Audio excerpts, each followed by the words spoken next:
You're listening to the TMB podcast, brought to you by Book World.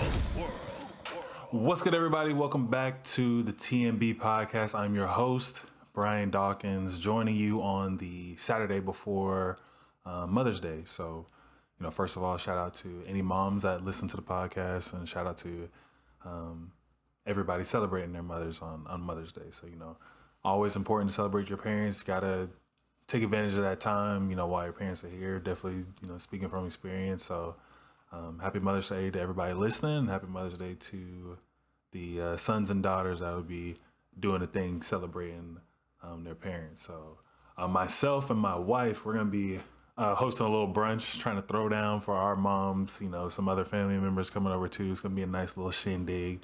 Going to be my mom, her mom, some of her cousins, some of their relatives on her side too. So we're gonna have a lot of moms over in the building that we got to cook up and impress. So, wish me luck. We got these. I actually made sure I brought it so I could show it on the screen for the audio listeners. But we got these best ever pancakes. So my family takes a trip to Hilton Head every summer. My uncles have some timeshares down there, so we all do like a family reunion, usually in July. And there's a restaurant out there called Southern Coney and Breakfast. And when I tell you, these are some of the best pancakes I've ever had in my life. Those things hit, and they sell the pancake mix. So hopefully, when we cook it up for brunch tomorrow, it'll hit the same way it does at a restaurant. But if it doesn't hit the same way, hopefully it's just close. I'm telling you, those things were good. But anyway, it's just gonna be me today again on the pod, flying solo. Got a few topics. Probably this one will probably be a little bit of a shorter one than it usually is typically. Not a crazy news week, or at least for the stuff that I want to talk about. Like, I didn't see anything that jumped out too much. But definitely want to kick it off. Releasing this week is Doom: The Dark Ages. So the reviews and stuff for the people who got review copies, so a lot of the games media putting out their reviews this past week. It's sitting at an 85 on Metacritic right now. It's a very, very strong score. Of course, it's going to be on PlayStation, PC, Xbox, and then it's going in Game Pass. So another more heat getting added to Game Pass. So I'm interested to see the reception from the public when people get their hands on it.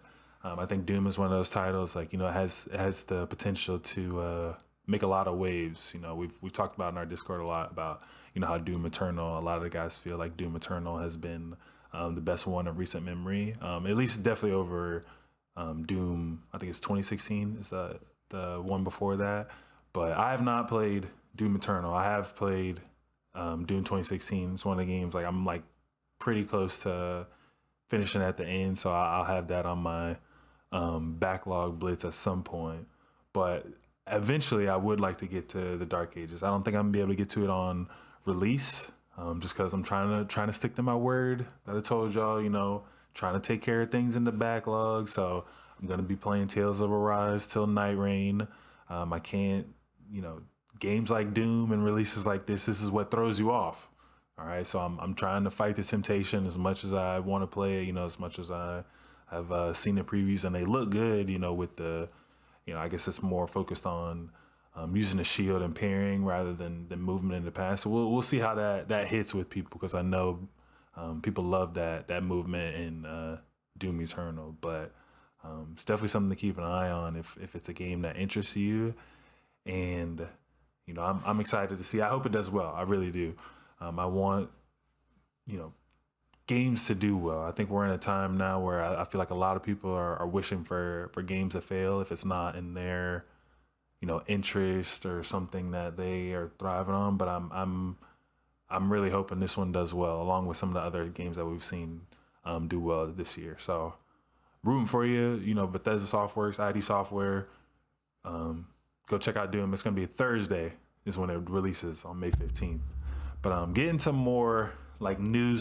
So Nintendo's been rolling out an update for their terms of service, which, let me make sure I read this correctly, will brick your Switch if you play unauthorized copies of games. So I'm guessing if you try to mod your Switch or mod Switch 2, I guess when it comes out too, at a certain point, Nintendo is going to, start bricking people's switches if I don't even know how they could find that out if people are modding their switches and downloading games, illegally, or downloading games that aren't supposed to be on there. But to that, I say, good luck, Nintendo. I don't know how you're going to be able to do that without some type of backlash. Because I know, me personally, like, if you bricked my Switch, regardless of what I was doing, I just don't know, like, how people are going to be receptive of that or accepting of that, or being like, hey, you know what, Nintendo, you got me. You bricked my Switch, no problem. I'm just going to go pay $300 for, or $400 for the new Switch, but $300 for another Switch. No worries. Like, I just don't think that's going to fly. And I don't see how they can, maybe I'm naive or delusional in this standpoint, but I don't see how you can legally just fuck somebody's hardware like that. So I am curious to see if they actually like follow through with any of that, or if it's more just kind of like an open threat. And also, I made sure to note this down too. Like, I don't think they need to do that. Even if you have people that are modding it and, pirating games and things like that. If I had to guess, and obviously somebody, if you're listening, you can provide, some stats to prove me wrong if that's the case. But I just don't feel like it's worth the trouble to get those people that are doing that. I can't imagine that they are losing, a ton of money to people modding their Switches and pirating and things like that. If anything, the modding community and people, jailbreaking their Switches and stuff is makes it more appealing, because I know people like, the versatility of their options to do different things, to tinker with different things, to, add stuff in there that makes their system and console feel unique to them. So I don't see the value in starting to brick people's Switches for that, And I wrote some numbers down too. So, I mean, they've sold to date now, they've sold 152 million Switches. Mario Kart 8 has sold 68 million units. Animal Crossing's at 47 million. Smash Ultimate, 36 mil. Breath of the Wild, 32 mil. Super Mario Odyssey, 29 mil. And then there was more on the list, but there's plenty of others that were 20 mil and over. So it's not like it's tanking the sales of these games. Like 68 million copies of Mario Kart 8 is absurd. No matter how long the game's been out, 68 million copies of anything over any time span is absolutely ridiculous.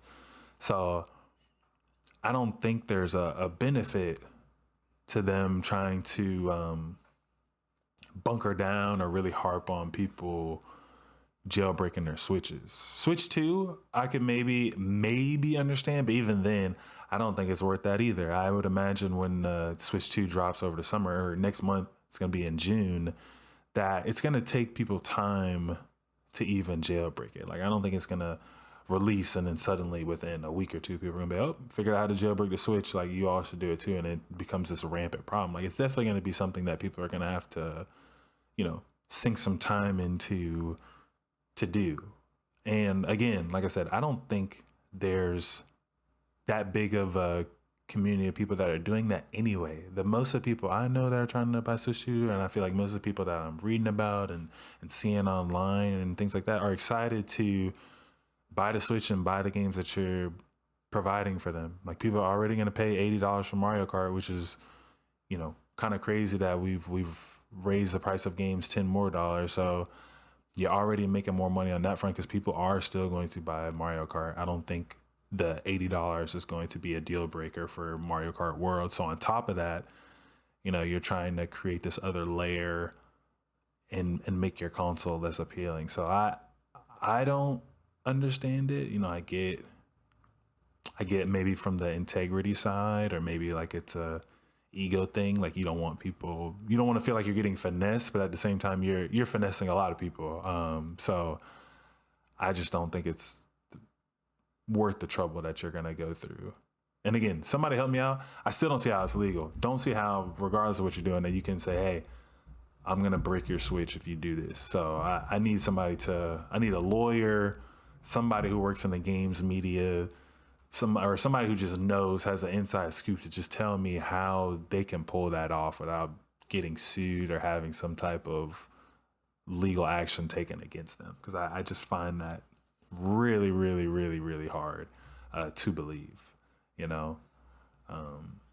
But okay, moving on to something, man, probably the highlight story that I read of the week, and it might not even be a big deal to everybody else, but it is to me.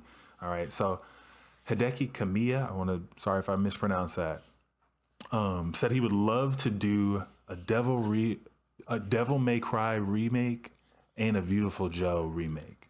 So apparently he mentioned this he has a YouTube show where, he talks to, his fans and supporters and things like that. And they were talking about, some of the collaborations that he's getting ready to do with Capcom.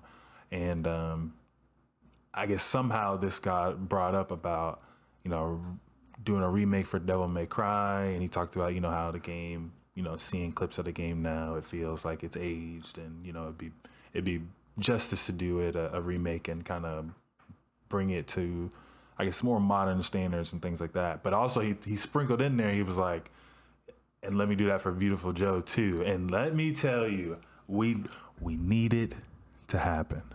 All right. Viewtiful Joe is an absolute banger of a game. I think I've said it on our Mook World podcast, the Mookcast. We were talking about sleeper games that we felt like should be remade. And Viewtiful Joe was mine. Viewtiful Joe, just from the premise, the gameplay, like how it all works, the design, in my opinion, it's just such a fun game that I enjoyed playing so much growing up and in my early childhood, early days, so they would take my money if they redo that. And I'm hoping that somebody, whoever needs to hear that or listen to that, that can make that happen, please make it happen. Please. I don't know if we need to start a petition or try to get a movement going, but a Viewtiful Joe remake is what the streets need. Regardless, I don't, people might be sleeping, might not know, but I'm telling y'all, a Viewtiful Joe remake would feed families. All right. That game is nothing but heat. So, I'm really hoping that he wasn't just blowing smoke, or I guess he was just blowing smoke, because he said, I don't know if he has any control over that, but I really hope that he can get like some tangible traction with doing a remake for Viewtiful Joe. I don't even, like, no disrespect to Devil May Cry, I never played Devil May Cry, but I don't even give a fuck that he said he wanted to remake Devil May Cry. I was only locked in on that last sentence or last little bit. He's sprinkling in about doing Viewtiful Joe too, and I'm here for it. And for those who aren't familiar with Hideki Kamiya, because I'm not really good with developers and like individuals who have a significant role in the gaming industry. I'm trying to improve and get better about that. Some of his resume and catalog, I wrote it down so I can mention it. He's directed Resident Evil 2. He directed Devil May Cry and Viewtiful Joe. Probably makes sense why he wants to remake those, since he was originally involved with the original games back in the day. He was a director and writer on Okami.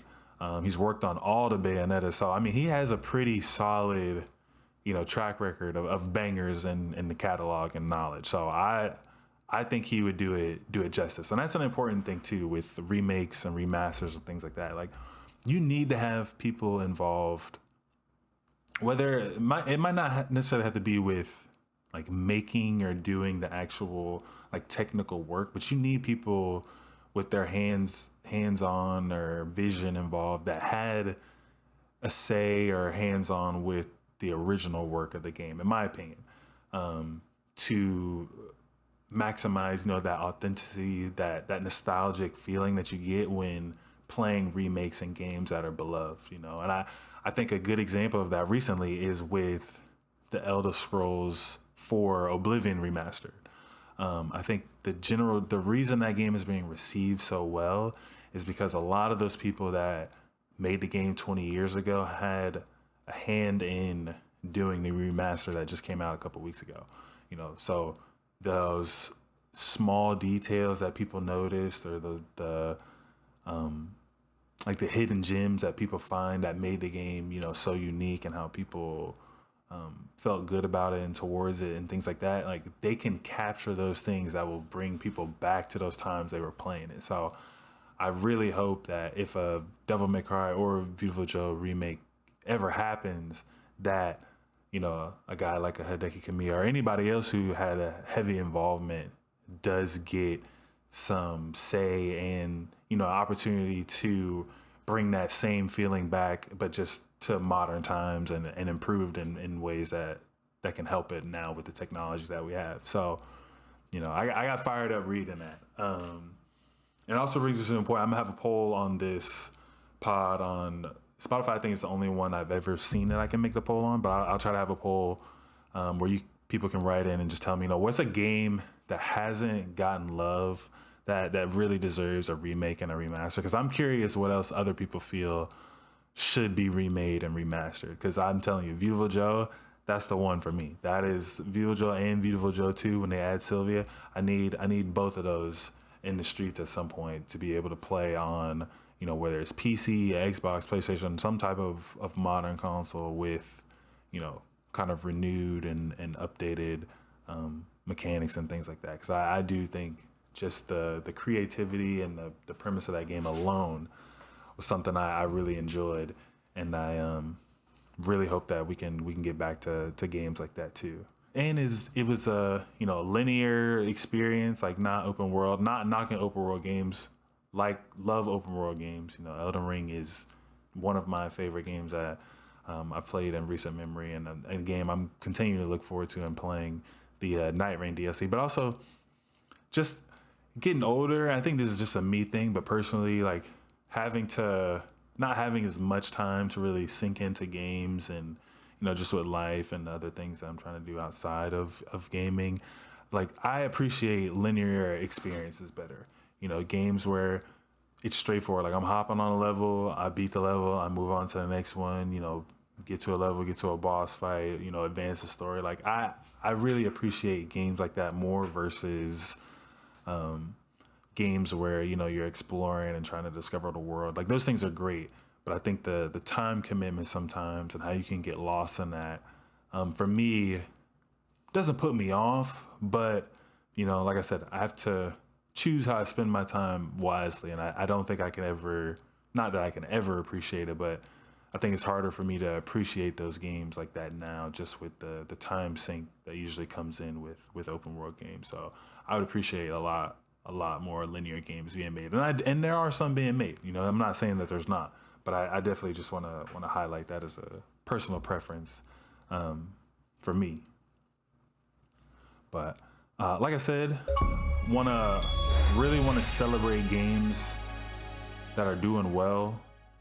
Like I said, people are wishing games would fail too often now, in my opinion. So we're gonna take our achievement unlock this week and really highlight some games, just 3 games, just highlight some games that are killing it right now. All right. So I saw that the Elder Scrolls 4 Oblivion Remastered is already the 3rd best-selling game of the year in the U.S., which is absurd, considering it hasn't even been, I think, a full month since that game dropped. But again, people creating a game and bringing something to a game that they truly love and care about, I think it shows in those numbers. And hopefully is an example to other people who are thinking about doing remakes and remasters. Pick games that have not had love in a while that people really enjoyed and do it right. Remaster it right. Keep that same feeling. Don't change too much. Or, you can take that risk with changing it, but just understand that there's a risk to it. Everybody's not going to be like Final Fantasy VII Remake, where you can just totally flip how the game was made and played and be a success. But regardless, take games that people love, that haven't had love in a while, that people want to see get remade, remastered. I see people all the time talk about games they want to remake and remaster, that they wish would get remade and remastered, and show those games love. And I think the appreciation and reception from gamers is positive. I think people right now that are playing Oblivion are appreciative of the effort and the care that went into how the game is made, or at least my perception of it. Obviously, I haven't played the remastered, the one that just came out, and I didn't play the original. That wasn't in my scope of knowledge at the time when they dropped. But I think the people that are going back to it now like a lot of that same feeling and love for the game that originally made them appreciate it and made that game so good is still there right now. And hence it's showing in people, buying the game and playing it and speaking so highly of it. So shout out to Xbox and Bethesda and all of them for the work that they're doing on that. I believe it's Bethesda. Please quote me please let me know in the comments if that was wrong, but I'm pretty sure that is Bethesda. But shout out to them. And then Split Fiction has sold 4 million copies. So Haze Light, they don't mess with the co-op games that you play with your friends and loved ones. So I do think I'm gonna eventually get to that at some point this year. I talked about it. Shout out to my guy Tim. So I usually play with co-op games and multiplayer games like that with. We said we're thinking we're gonna try and carve out some time maybe over the summer after Night Rain releases to get to Split Fiction. Since I've heard it's not a super long experience, so that's definitely something I do want to get to and see what everybody's loving about it and that general appreciation for it. And hey man, it might be they might take away a lot of awards again. I know It Takes Two won one game of the year. Don't know if Split Fiction do that. It's got some competition this year with Clair Obscur Expedition 33. I'm sure Elder Scrolls will probably be thrown in there as something that can win Game of the Year. And then, we have Death Stranding 2 coming out. Ninja Gaiden's coming out this year.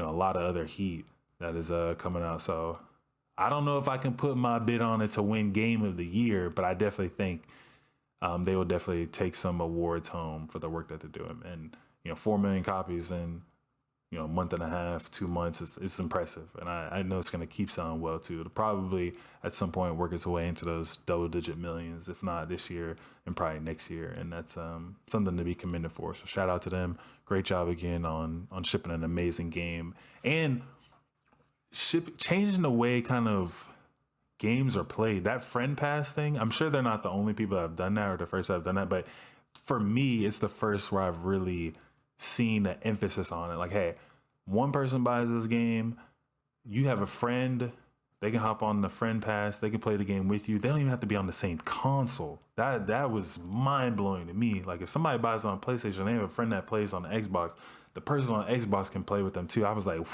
this should be the standard. That's crazy. And I didn't even know that was possible, let alone that they're actively doing it so easy like that. So, shout out to them too and pushing games and innovating them in I won't say unconventional, because like I said, I think similar things have been done before, but pushing in a way that, really advances the way people are playing and people are sharing experiences with other people. Stuff like that needs to be, common ground. Like, too many games, I feel like now in 2025, you still can't, play with other people on other systems, and that should be changed. Everybody doesn't I have a bunch of friends that have Xbox.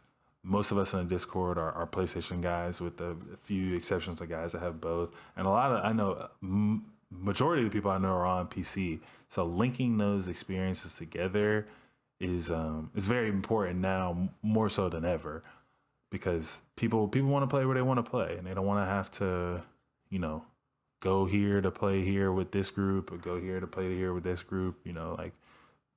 I think it's very pro-consumer to meet people where they're at. So shout out to them again on that, because that's a massive deal, and I hope more people will copy that and take note. And then lastly, gotta show love to Clair Obscur Expedition 33. I'm still fighting the urge to break my backlog promise and play that game, but I'm staying strong for right now. But that game, it does look heat. And I said this a couple of weeks ago when Rep was on here, when we were talking about it, when I mentioned it to him. I'm not a huge turn-based guy. Don't hate him, but it's just not my preference. But this game looks outstanding with the pairing and the the dodging. And then I was saying, somebody had an ability where you parry, you do the counter, and then you get health back. And I was just like, whoa. This is absurd, all of the stuff I'm reading about it. The music, I saw a tweet yesterday. I should have had it queued up to pull up to play. But the music in this game, hey, I might have to just download the soundtrack and listen to it on my own.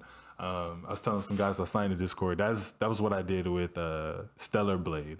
So the music that is being put in some of these games, shout out to them with that too. I think it's not really a small detail, but it's something you don't think about often when people are making like great games. Like how the music can really be like, man, I'm battling right now, but I'm kind of bopping my head to the top of my foot to this music, and it's enhancing my experience, you know. So Clair Obscur with the heat on the soundtrack. Stellar Blade also had an amazing soundtrack. I love that one. Metaphor Refantagio, that soundtrack. Some of the songs on there were heat too. Like those games, we're having we're in a little era right now. People just throwing bangers into their games too that you can listen to even when you're not playing the game. So shout out to them. But Clair Obscur has sold. Let me get to the larger point. They've sold 2 million copies already, which is that's big time. To be a game, kind of a new IP with a lot of different people. This is like their first experience with making this game that I've seen, with the story of how the game came together. Like, there were Ubisoft devs that got bored of what they were doing. And then, the person who came up with the music is off of SoundCloud. And the guy who's one of the like main writers he auditioned for a role to be a voice actor, but now he's writing the game and stuff like that. It's crazy, the story behind this game. And I have seen this. This is an original thought. I've seen this a lot. I do agree with they should make some type of like documentary or a mini series for how this game was created, because everything you read about it is just absolutely insane, and it doesn't even sound real. It sounds made up. They're like, you just can't imagine how the success that they're having with the game that was put together the way it was put together. So shout out to them. I feel like eventually I'm gonna crack and have to add this game to my backlog or move something down on the list to make space to play this. But they're killing the game, and I'm glad people are giving them their flowers. 2 million copies sold. They got the bag from Game Pass as well, so more people are getting their hands on it. So I'm sure if they're at 2 million copies sold, I would imagine they're probably maybe close to 3 or maybe 3.5 or 4 million players that have played. I'm sure numbers will come out for that as well. But they're killing the game, and shout out to all three of them. All of those need to be applauded. Actually, I got the applause sound bite. We need to shout out to all of them. Shout out to all of them. All right. All right. Now get into a juicy, kind of controversial story, depending on what side of the fence you're on. It's not super controversial to me, but I do think it's important to know. But Gears of War Reloaded coming in summer, even on PlayStation.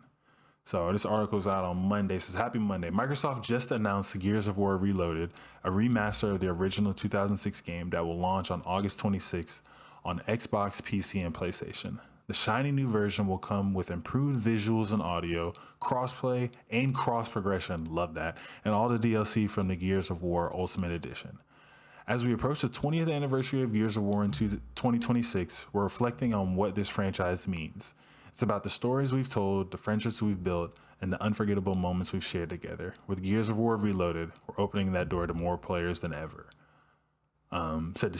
Said Mike Crump, studio head at the Coalition, in the announcement post. So the article continues to go down into, it talks more about it being on PlayStation and some of the features and enhancements that are coming along with the game. So I'm going to leave it up on the screen while I talk about it. But, it's going to be in Game Pass, along with being on PlayStation, along with being on PC and Xbox. But people are making a big deal because now Gears of War is on PlayStation.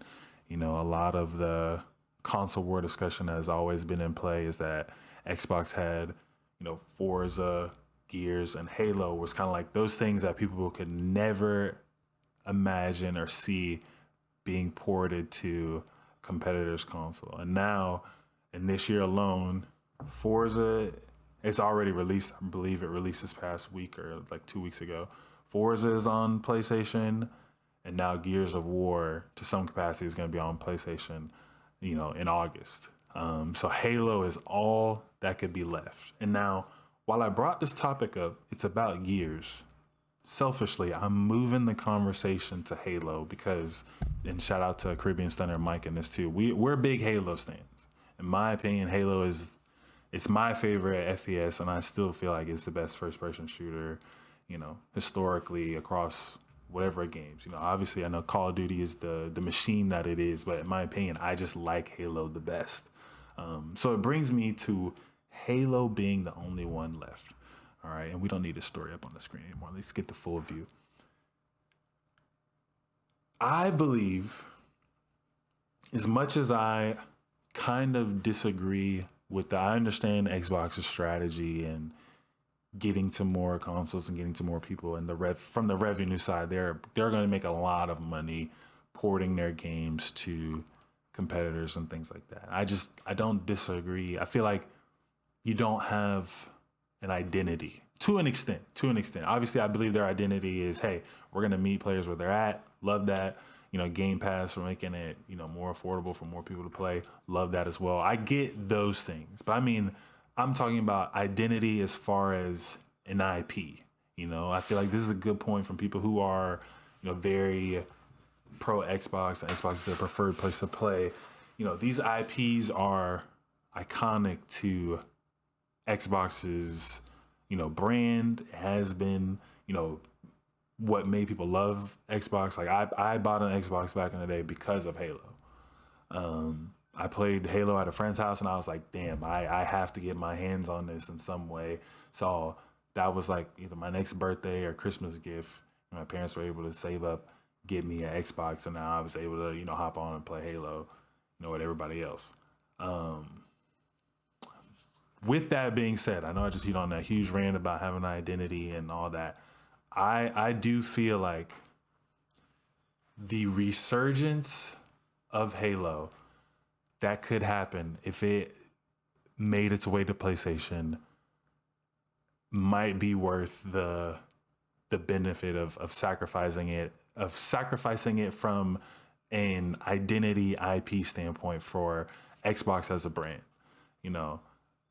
And you've already done it with Forza and Gears. It's really the last holdout. If you could get Master Chief Collection, even Infinite. I like the gameplay in Infinite. I know Infinite kind of fell off a little bit, but that was, I think, mainly more to the content cadence release, and also like some of the problems that were happening in the multiplayer. They weren't rampant problems, but they were noticeable enough to kind of lessen the experience a little bit.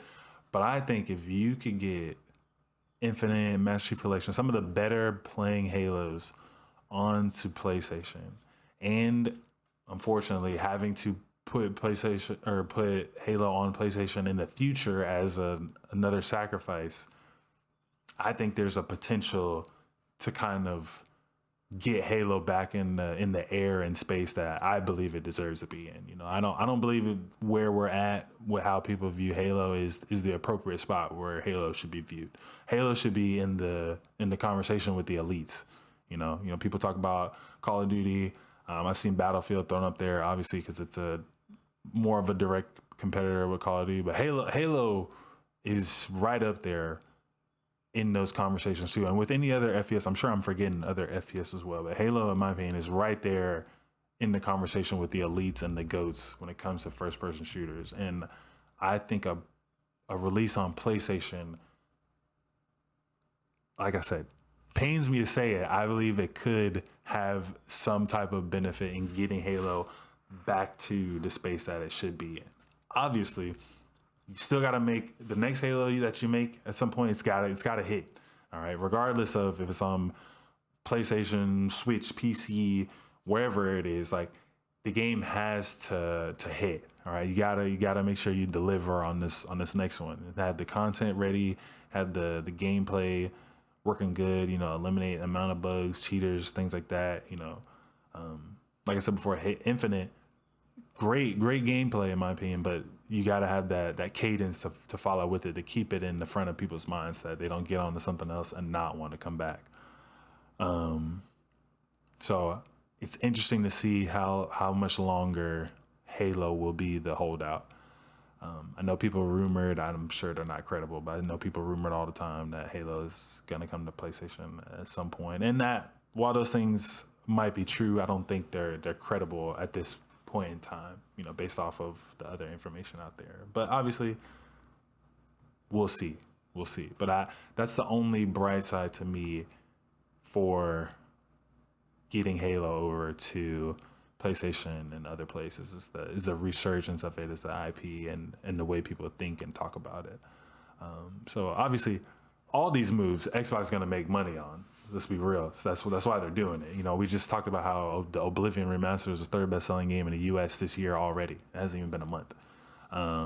So I get it why they're doing it from that standpoint, and hopefully these moves don't sacrifice too much of the identity that makes Xbox, and still keeps them active and willing to make hardware, because I know that's a concern for people, and I see why it is a concern. I'm not sounding the alarms quite yet, but I can see why it's valid, why some people are like, you just raised the prices, it wasn't really selling too much anyway, like what does that mean for the future of it? And they've tried to reassure that by saying they're working on another console, hopefully maybe handheld, hybrid, things like that. They have the partnered handheld device with Asus and stuff. I believe it's Asus that's coming out later this year too. So I hope that they're true to their word and that they continue to kind of stay in the space for the people that want it, because some people, PC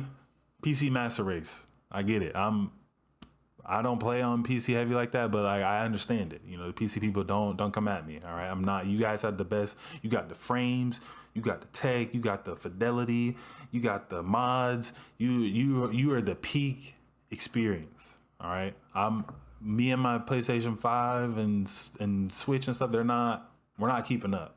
I just preferably like to play on console. Like I just enjoy, booting up on my PlayStation, getting some trophies, playing games. It's simple to me, but I would never say that the experience is better. Obviously, the best place to play anything is going to be on a PC, especially if you have a really nice one. But I think there is a space for consoles and for people who want to play on consoles, and the ease that is just taking a console out the box, hooking it up, booting it up, and playing games. So I don't want that to go away in any way. So I'm hoping that Xbox continues to provide that experience for people that want it.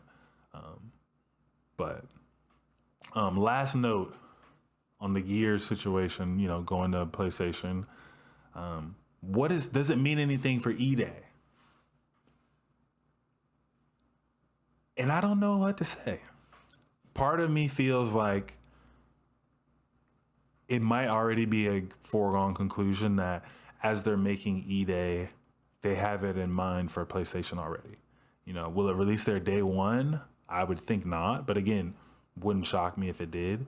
But also part of me maybe sees it as, hey, this is an older game. We're putting the Gears of War Reloaded on there, but E-Day will be a timed exclusive. Like we're still gonna, reward our PC and Xbox core fan base, and then for anybody else that wants to play, you got to do a Indiana Jones situation where you play it some odd months, or maybe they make people wait a little longer on this aspect. It just depends. I think they will use the data from Gears of War Reloaded as a way to maybe not determine, but like finalize their plans that they have for E-Day. Whether it's, this game went crazy on PlayStation and PC, so like let's speed up, instead of waiting a year, like let's get it over in 4 to 6 months.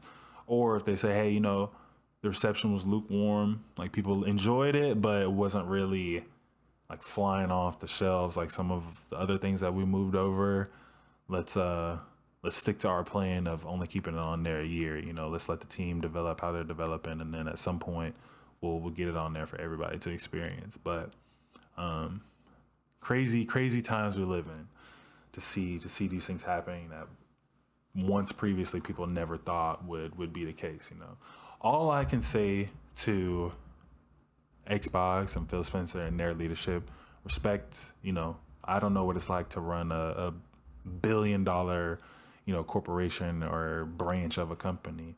But I think with what you're doing, regardless of, the console war stuff that people say, I think the next focus in this strategy has got to be getting your competitor stuff onto your system too. I think it's great that more people are getting to play Xbox games. You're meeting people where they're at.